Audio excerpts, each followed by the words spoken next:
میرا نام سائمہ ہے. میرے والد کا نام محمد اکرم ہے. میں 8ویں جماعت کی طالب علم ہوں. آج میں آپ کو بتاؤں گی شب برات کے بارے میں. شب برات کے دن ہمیں کیا کرنا چاہیے, ہمیں کس لیے کرنا چاہیے اور یہ دن ہمارے لیے کیوں ضروری ہے.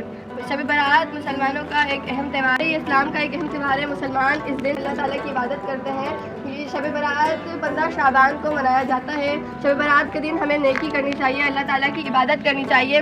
کو ہمیں زیادہ سے زیادہ خوشی سے منانا چاہیے اور زیادہ سے زیادہ عبادت کرنی چاہیے. ہمیں اس دن پہ اللہ تعالیٰ کی عبادت کرنی چاہیے. اس دن ہمارا نامہ اعمال کا حساب ہوتا ہے. ہمیں کیا پتہ ہمارا یہ سال آخری ہو, اس لیے ہمیں زیادہ سے زیادہ اللہ تعالیٰ کی عبادت کرنی چاہیے. یہ دن ہمارے لیے بہت خاص اور اہم ضروری ہے. یہ دن ہمارا نامہ اعمال کا حساب ہوتا ہے. ہمیں اپنے گناہوں کی توبہ کرنی چاہیے. ہمیں نہیں پتہ کہ یہ ہمارا آخری سال ہو.